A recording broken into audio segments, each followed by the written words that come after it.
안녕하십니까, 통일입니다.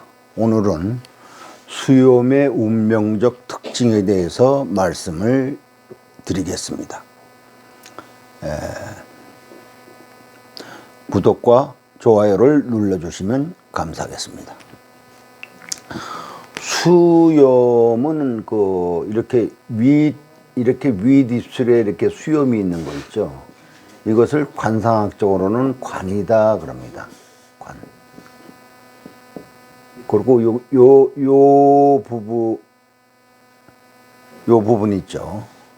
그리고 아래 입술 이렇게 밑에 여기는 이제 뭐냐면은 관상학적으로는 승장이라는 부분인데, 여기에 이제 이렇게 수염이 나면은 요거를 녹 이렇게 얘기합니다. 녹 이렇게.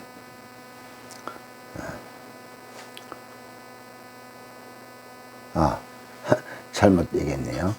윗 입술 위에 난 것을 녹 그러고요. 이 승장 부분에 난 것을 관 그럽니다. 관상학적으로. 또 승장에 난 수염은 관상학적으로 뭐냐면 염이라고 그럽니다. 염. 그리고 인중에 난 수염, 요 인중이죠. 요 부분. 인중에 난 수염을 자라고 그럽니다. 자. 그리고 턱에 이렇게 난 수염이 있죠. 이렇게 턱에 난 수염은 수라고 그럽니다. 그리고 통칭해서 이 모든 것을 다 수염 그렇게 얘기를 합니다. 그리고 양쪽 뺨에 이렇게 구렛나루시죠. 이렇게 양쪽 뺨에 난 수염은 호라고 합니다. 호. 요것을 우리가 이제 알기 쉽게 얘기하면은 얼굴에 이제 수염을 이제 알기 쉽게 이제 그냥 수염 그러지만, 요것을 이제 구분해서 본다면 상기와 같이 구분할 수가 있습니다. 그래서 이 수염은 맑고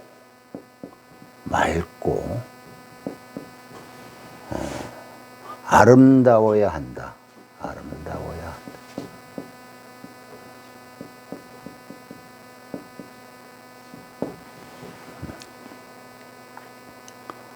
그리고 부드럽고 가늘어야 하며 일정한 간격으로 나야 하고 윤택하고 한 가지 색이어야 좋습니다.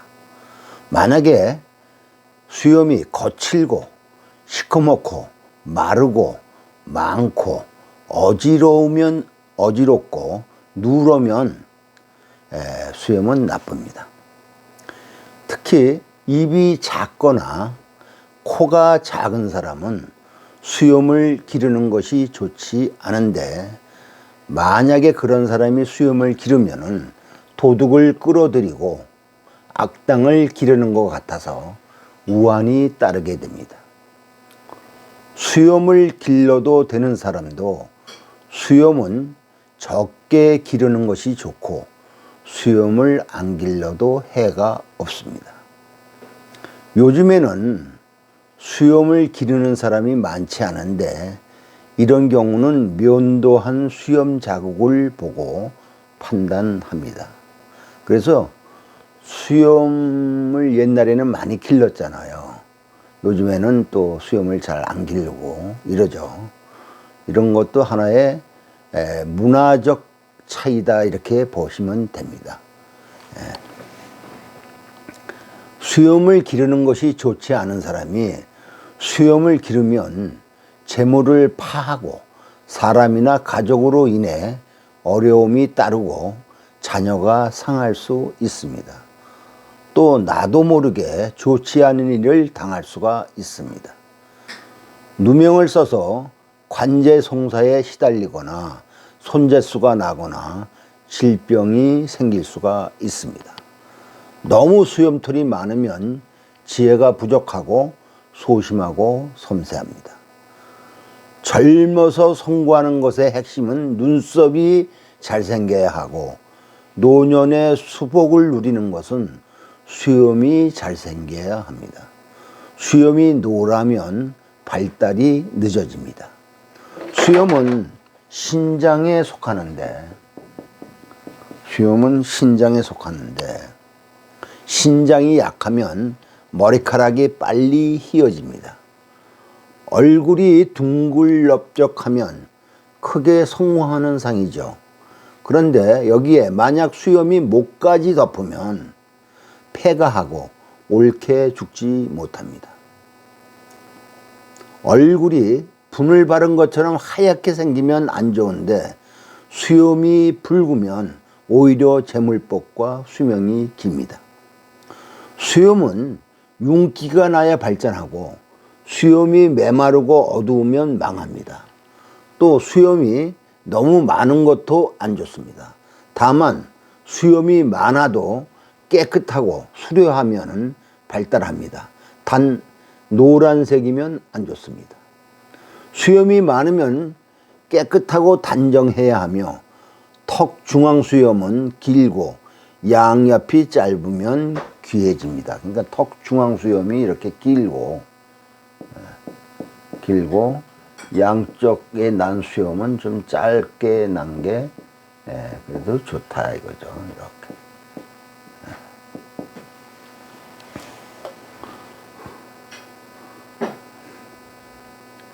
수염은 코와 관계해서 보는데, 코가 빈약하고 수염이 많으면 모든 게 막히고 폐하게 됩니다. 수염과 빈발은 요전에도 강의를 했지만 귀 앞으로 이렇게 있는 털입니다.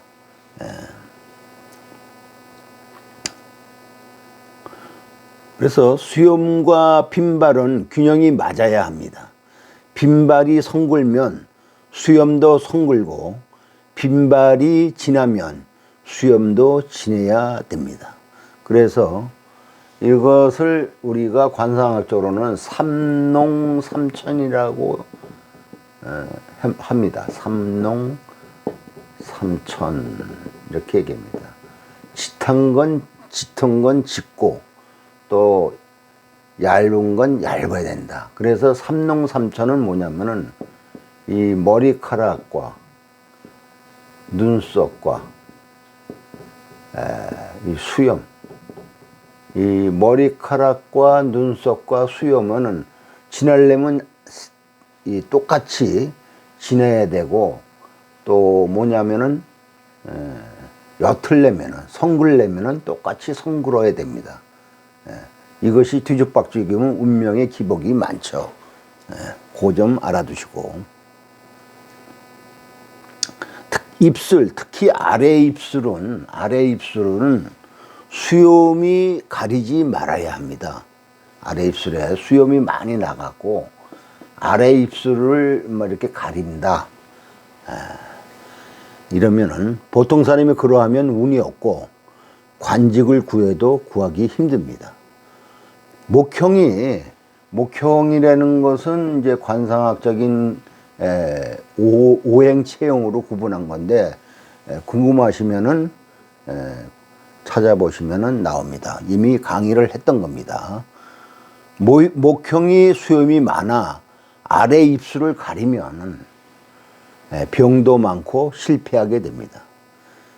그리고 요 인중에 있죠. 인중에 털이 없으면 고생만 하고 실속이 없습니다. 수염이 풀같이 꼿꼿하여 억세면 처자를 힘들게 하고, 극하며 수염털이 강하여 뻣뻣하면 대부분 없는 사람들의 영웅이 되지만 일시적 성공이요, 끝내는 실패하게 됩니다.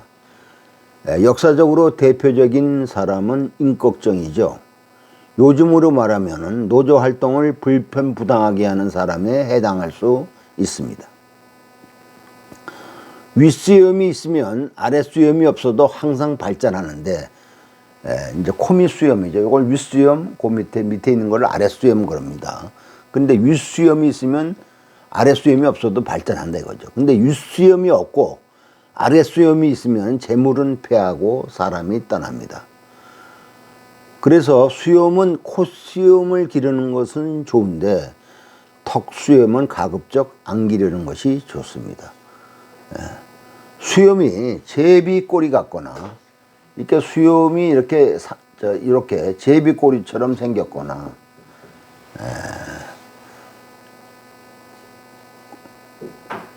그렇지 않으면 염소수염처럼 이렇게 뾰족하게 모이거나 이러면은 좋질 않죠. 수염이 많아서 이렇게 빈발과 이렇게 연결이 되면은 수염이 많아서 구렛나루하고 연결이 되거나 목에 털이 많이 덮여 있거나 수염색이 황적색이거나 수염이 갈라지고 어지럽게 나거나 마르고 누렇거나 입을 가리거나 하면 모두 일이 막히고 힘들게 삽니다. 그래서 수염을 길러도 절대로 입을 침범하면 안 됩니다. 옷을 잘 이렇게 조절을 해줘야 됩니다. 잘 깎아주고. 그리고 콧구멍이 얇고 드러나고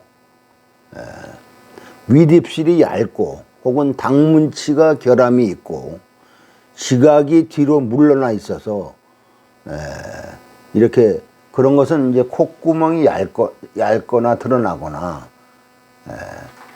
혹은 뭐 윗입술이 너무 얇거나 혹은 당문치는 뭐냐면 대문치라고 앞에 이렇게 크게 두 개 있는 걸 당문치, 대문치 이럽니다. 이게가 결함이 있거나 혹은 지각이 이렇게 무턱으로 이렇게 나와야지 좋은데 이렇게 무턱으로 들어가 있다든가 물러나 있으면 나쁜데 이런 사람은 수염을 일찍 기르면 좋지 않은 것이 좀 없어집니다. 단 눈썹이 흩어지고 빈발이 없으면 비록 수염이 아름다워도 고독합니다.